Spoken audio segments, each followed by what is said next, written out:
PCOD ഉള്ളവർ ഈ 3 food items പരമാവധി അവോയ്ഡ് ചെയ്യണം. കാരണം ഇത് PCOD കോംപ്ലിക്കേറ്റഡ് ആക്കും. മൂന്നാമത്തത് ഭയങ്കര ഡേഞ്ചറസ് ആണ്, നമ്മളൊക്കെ മിക്കവാറും കഴിക്കുന്നതുമാണ്.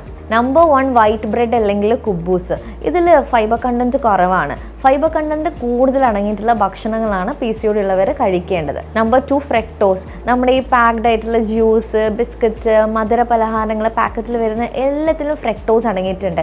ഇത് നിങ്ങളുടെ ലിവറിന് നല്ല ഹെവി ലോഡ് കൊടുക്കും. ഈ PCOS എന്നുള്ളത് പിന്നെ അത് ഫാറ്റി ലിവറിലോട്ട് മാറും. പിന്നീട് നിങ്ങൾക്ക് PCOS മാത്രമല്ല ഫാറ്റി ലിവറും കൂടി ഡെവലപ്പ് ചെയ്യും. Number 3 mayonnaise. നമ്മളൊക്കെ മിക്കവാറും കഴിക്കാറുള്ളതാണ്.